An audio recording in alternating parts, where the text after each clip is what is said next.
Preparem-se, pessoal, porque hoje a gente vai mergulhar de cabeça num dos capítulos mais sinistros da Segunda Guerra Mundial, uma história que, pra ser sincero, me deixa de cabelo em pé cada vez que eu leio sobre ela. Essa não é daquelas histórias fáceis de digerir, né? Mas É, a gente precisa encarar esses fatos de frente se a gente quiser entender a verdadeira face do horror nazista. e é exatamente isso que vamos fazer hoje. A gente vai abrir a caixa preta de um dos episódios mais sombrios da história. O sequestro sistemático de crianças polacas pelos nazistas. Imaginem só, entre 1941 e 45, estima-se que 20 mil crianças, vejam bem, 20 mil crianças polacas foram arrancadas de suas famílias. É difícil até de imaginar o terror, a angústia dessas famílias, o vazio. É de partir o coração. E pensar que tudo isso aconteceu em nome de uma ideologia completamente distorcida, baseada numa suposta pureza racial. A obsessão doentia do Heinrich Himmler, o chefe da SS com a raça ariana, foi o motor dessa máquina de crueldade. Eles queriam germanizar a Europa Oriental a qualquer custo, e isso incluía, pasmem, roubar crianças da Polônia e de outros países da região. O plano macabro deles era basicamente criar uma super raça ariana. E para isso, eles não mediram esforços nem limites éticos para sequestrar e reeducar essas crianças. E o mais assustador é a frieza com que eles colocavam esse plano em prática. Eles criaram esse sistema meticuloso, com critérios específicos para avaliar se uma criança era ou não germanizável. Dá para acreditar. Eles usavam, acredite se quiser, 21 características anatômicas para determinar a adequação racial de uma criança. É desumanização levada ao extremo. É de arrepiar.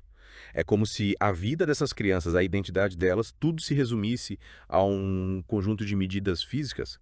E as histórias dessas crianças, bom, elas são de partir o coração. Histórias de perda, de sofrimento, de identidade roubada, cada uma delas é um testemunho da brutalidade nazista. Uhum. E a gente vai conhecer algumas dessas histórias hoje. Vamos começar com a história do Josef Solman, um garoto que, com apenas 9 anos de idade, viu seus pais serem assassinados pelos nazistas. Depois dessa tragédia, ele e os irmãos foram deportados para a Alemanha. A história do Joseph, infelizmente, não é um caso isolado.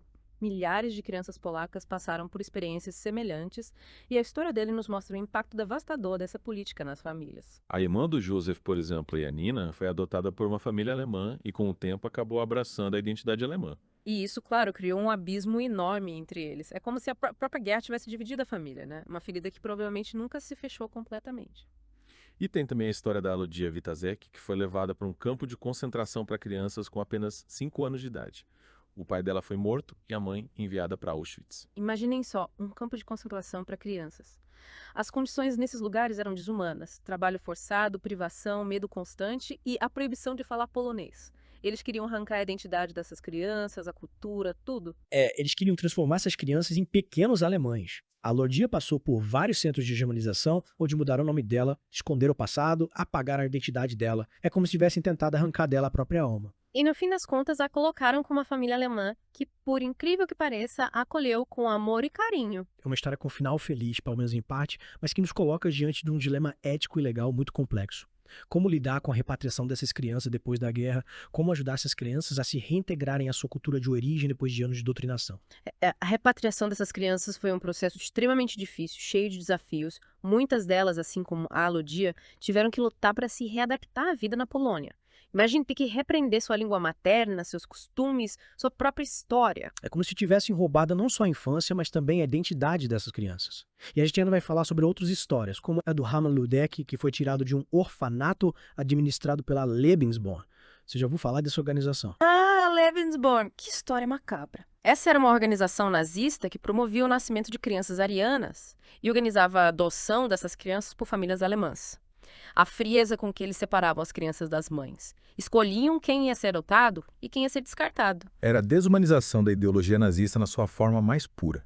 E o Harman, assim como tantos outros, passou a vida inteira procurando saber de onde ele veio, quem eram seus pais. Uma busca dificultada pela destruição de documentos pelos nazistas, que tentaram a todo custo apagar os rastros desses crimes. É como se eles quisessem não só roubar a identidade dessas crianças, mas também roubar a chance dela recuperarem essa identidade no futuro.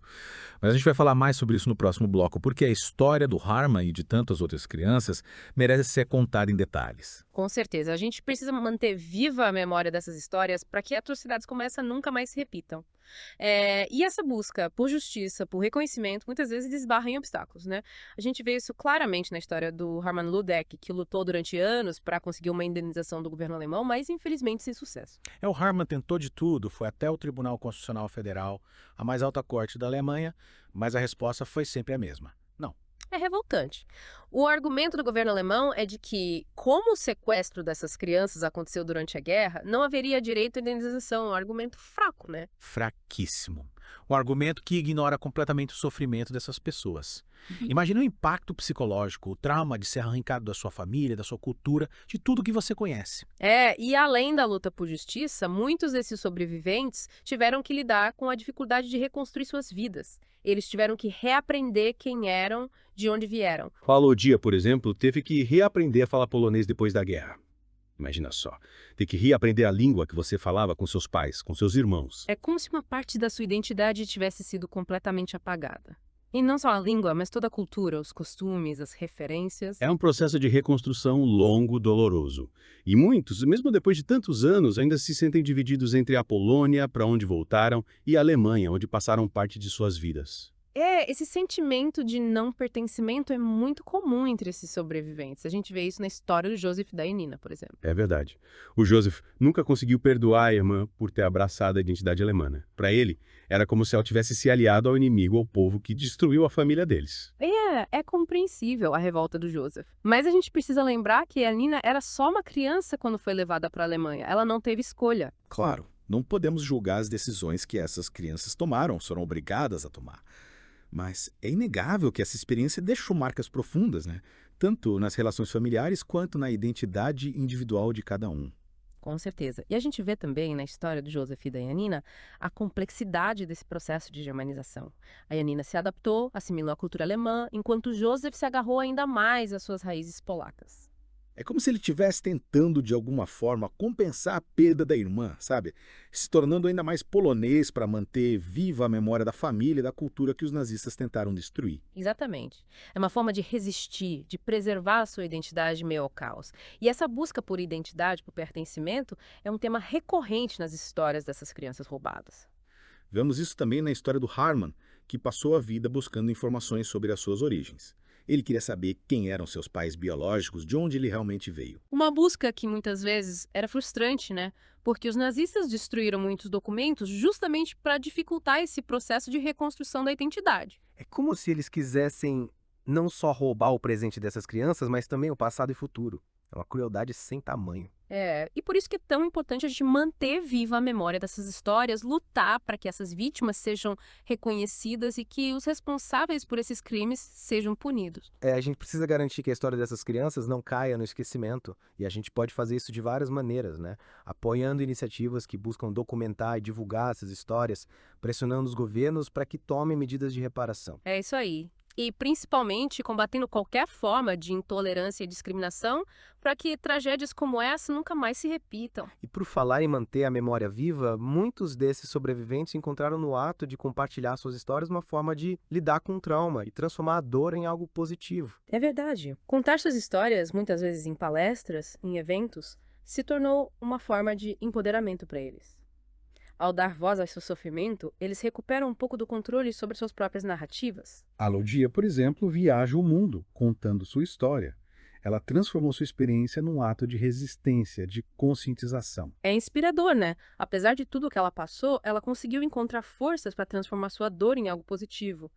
E é importante a gente lembrar que, apesar de todas as dificuldades, muitos desses sobreviventes conseguiram reconstruir suas vidas, formar famílias, ter sucesso profissional. É uma prova da força do espírito humano, da capacidade de superar adversidades. A própria Alodia, por exemplo, teve a sorte de ser acolhida por uma família alemã que a amou de verdade. E mesmo depois da guerra, ela manteve contato com a sua mãe adotiva alemã. É uma história linda que mostra que o amor pode florescer até nos lugares mais improváveis. É verdade. É uma história que nos dá esperança, que nos mostra que a humanidade pode, sim, superar as barreiras da intolerância e construir pontes de amor e compaixão. Sabe, quando a gente mergulha nessas histórias, é impossível não se impressionar com a força dessas pessoas. A gente está falando de crianças que tiveram suas vidas completamente reviradas, né? Elas foram arrancadas de suas famílias, de sua cultura e forçadas a viver uma mentira. É de tirar o fôlego. É verdade. E mesmo assim elas encontraram uma maneira de seguir em frente. A gente viu isso na história do Joseph, por exemplo. Ele carregou o peso daquela tragédia a vida toda, né? Perder os pais daquela forma, ser separado dos irmãos. É um tombo que marca para sempre. Sem dúvida. Mas a história do Joseph também nos mostra a importância da luta por justiça, né? Ele nunca desistiu de buscar o reconhecimento pelos crimes que ele e as outras crianças sofreram. E mesmo que a justiça às vezes demore ou até mesmo não chegue da forma que a gente espera, essa busca por reconhecimento já é uma forma de cura, né? Uma forma de resgatar a dignidade daquelas vítimas. Exatamente. E a história da Lodia, por outro lado, nos mostra que, mesmo em meio a tanta dor, a gente ainda pode encontrar amor e compaixão. A família alemã que a acolheu, mesmo sabendo de toda a sua história, a tratou com carinho, com respeito. É verdade.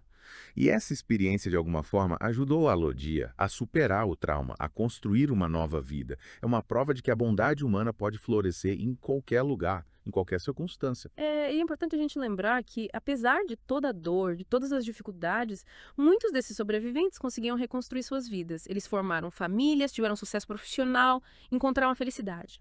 A história deles é um exemplo de superação, de resiliência. A própria Lodia, por exemplo, manteve contato com a sua mãe adotiva alemã, mesmo depois da guerra. A história deles é uma lição de vida para todos nós, né? Nos mostra que o amor, a compaixão podem romper qualquer barreira, qualquer diferença. E que a gente precisa aprender com o passado para não repetir os erros no futuro. A história dessas crianças roubadas é um alerta, né? Um lembrete de que a intolerância e o preconceito podem levar a consequências terríveis. Com certeza. A gente precisa manter viva a memória dessas histórias para que atrocidades como essa nunca mais se repitam. É isso aí. E a gente precisa lutar contra qualquer forma de discriminação, de injustiça, defender os direitos humanos, a democracia, a liberdade. E principalmente a gente precisa ter empatia, compaixão. Se colocar no lugar do outro e entender a dor do outro. É verdade. Só assim a gente vai conseguir construir um mundo melhor, um mundo mais justo, mais humano. Um mundo onde todas as crianças possam crescer em paz, com amor, sem medo. E assim a gente encerra nosso mergulho na história das crianças roubadas pelos nazistas.